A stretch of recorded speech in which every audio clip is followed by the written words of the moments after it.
పవన్ కళ్యాణ్ గారు, సహచర మంత్రివర్గ సభ్యురాలు శ్రీమతి అనిత గారు, ఈరోజు ఈ సమావేశానికి విచ్చేసినటువంటి అన్ని మతాలకు సంబంధించినటువంటి హెడ్స్ అందరూ ఉన్నారు.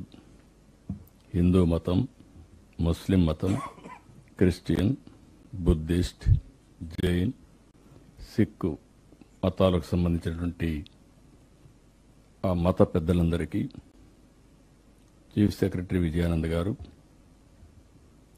డీజీపీ హరీష్ గుప్తా గారు, ఈ కార్యక్రమానికి వచ్చిన మిత్రులందరికీ నా నమస్కారాలు. ఈరోజు మనం అందరం కూడా నేషన్ ఫస్ట్, దేశం మొట్టమొదటిసారిగా మనం కాపాడుకోవాల్సిన అవసరం ఉంది.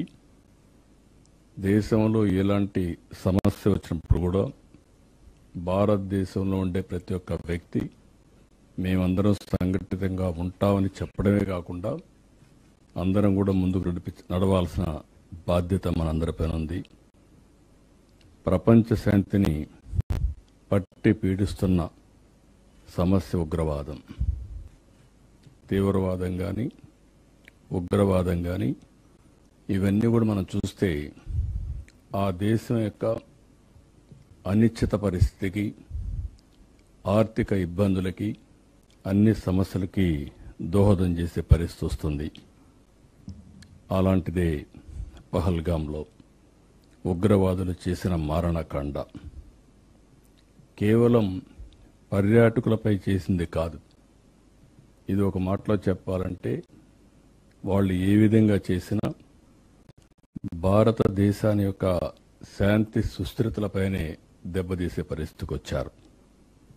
ఇలాంటి సమయంలో మనమందరం కూడా మతాలకు, కులాలకు, ప్రాంతాలకు అతీతంగా ముక్త కంఠంతో దేశం అంతా కూడా దీన్ని ఖండించాల్సిన అవసరం ఉంది. ఆ రోజే మనందరం ఖండించాం. మనందరం ఇప్పుడు మాట్లాడిన విషయాలు మనం ఆలోచిస్తే అందరిలో ఒకే భావన, నేషన్ ఫస్ట్, వీఆర్ ఇండియన్స్ అనే భావంతో మనం ముందుకు పోయాం. అదే సమయంలో జరిగిన నష్టాన్ని తిరిగి తెచ్చుకోలేం. ఆ దాడిలో చూస్తే 26 మంది అమాయక ప్రాణాలు కోల్పోయారు. నేను కూడా పోయి చూశాను. వాళ్ళ బాధ ఒక విధంగా చేయాలంటే ఎవరు తీర్చేది కాదు. అయితే మీరు ఇంకొక పక్క చూస్తే అది జరిగిన తర్వాత మన రాష్ట్రంలో కూడా 2 చనిపోయారు. అలాంటి జరిగిన తర్వాత భారతదేశం కూడా ఉగ్రవాదం పైన ఎప్పటి నుంచో పోరాడుతున్నాం. ఆ పోరాటంలో ముందుకు పోవడం, దాన్ని ఉగ్రవాదం మీద పోరాడిన విషయం కూడా మనం చూస్తున్నాం.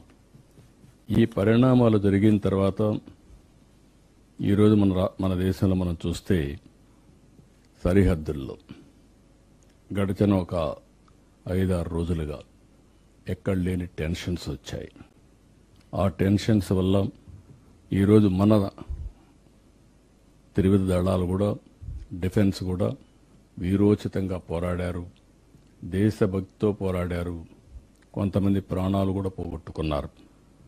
అందులో మన రాష్ట్రానికి సంబంధించినటువంటి తెలుగు బిడ్డ మురళీ నాయక్ కనీసం 22-20 సంవత్సరాల్లో ఏదైనా నేను చేయాలంటే ఈ దేశం కోసం నేను పనిచేయాలి, నేను మిలిటరీకి పోవాలని చెప్పి వెళ్ళడమే కాకుండా దేశ రక్షణకు పోయినప్పుడు ఓసారి ఒకవేళ ఎప్పుడైనా నేను చనిపోతే జాతీయ జెండా కప్పుకొని నేను చనిపోతానని కూడా ముందుగానే చెప్పాడంటే అది అతనికి ఉండే పట్టుదల. ఆ పట్టుదలతోనే ఈ సైన్యంలో చేరి వీరోచితంగా ప్రాణాలు పోగొట్టుకున్నాడు. ఇలాంటి అమాయకులు చాలామంది దెబ్బతినే పరిస్థితికి వచ్చారు. ఇక్కడ మనం గుర్తుపెట్టుకోవాల్సింది, భారతదేశం ఎప్పుడు కూడా వేరే దేశాలపైన యుద్ధం చేయాలన్న ఆలోచన ఎప్పుడూ ఈ దేశానికి లేదు. ఈ దేశం యొక్క ఆలోచన దేశ సార్వభౌమత్వాన్ని కాపాడుకుంటూ స్వయం ప్రతిపత్తిని ఎవరొచ్చినా మన మీద వస్తే మాత్రం మనం గట్టిగా ఉంటాం. తీవ్రవాదం కానీ ఉగ్రవాదం కానీ ప్రజల్ని బాధ పెట్టే ఎలాంటి సమస్యలను కూడా మనం ఎప్పుడూ ఉపేక్షించే పరిస్థితి ఉండదు. అలాంటి పరిస్థితుల్లో ఇలాంటి సంఘటన జరిగినప్పుడు ఇప్పుడు నేను మిమ్మల్ని అందరినీ చూశాను. ఒకే మాట మీద ఉన్నారు. అందరం కూడా ఏ కులమైనా, ఏ మతమైనా, ఏ ప్రాంతమైనా అందరం కూడా భారతదేశం కోసం పనిచేస్తామని ముక్త కంఠతో చెప్పారు. ఇందులో ఆంధ్రప్రదేశ్కి వచ్చినప్పుడు నేను మిమ్మల్ని అందరినీ ఎన్నో సంవత్సరాలుగా చూశాను. ఇక్కడ ప్రజాస్వామ్యంలో విభేదాలు ఉండొచ్చు, ఒక్కొక్కరు ఒక అభిప్రాయంతో సిద్ధాంతాలతో ఏకీభవించకపోవచ్చు. కానీ రాష్ట్ర భవిష్యత్తు వచ్చినప్పుడు, దేశ భవిష్యత్తు వచ్చినప్పుడు ఎప్పుడూ వెనకాడిన సందర్భాలు లేవు. రెండోది, మత విద్వేషాలు కూడా లేనటువంటి రాష్ట్రం ఈ ఆంధ్రప్రదేశ్ రాష్ట్రం అని చెప్పి కూడా నేను మీకు తెలియజేస్తున్నా. అందుకే మనందరం ఈరోజు సమావేశమై ఎవరైతే దేశ రక్షణలో ప్రాణాలు పోగొట్టుకున్న సైనికుల త్యాగాన్ని మనం ఒకసారి గుర్తు చేసుకుని వాళ్లకు సంఘీభావాన్ని తెలియజేయడానికి మనం ఇక్కడ సమావేశమయ్యాం. భారతదేశం చేసే పోరాటానికి మనం ముక్త కంఠంతో వారికి కూడా సంఘీభావాన్ని తెలియజేయడానికి మనం ఇక్కడ సమావేశమయ్యాం. అదే మాదిరిగా మీరు చూస్తే సరిహద్దు రాష్ట్రాలు ఎంతో ఈ 5-6 రోజుల నుంచి ఈ బాంబుల మొత్తం ఎక్కడికక్కడ నానా ఇబ్బందులు పడ్డారు. కొంతమంది అయితే పిల్లలు చదువుకునే వాళ్ళు కూడా డిస్టర్బ్ అయ్యి సొంత రాష్ట్రాలకు వచ్చేసే పరిస్థితికి వచ్చారు.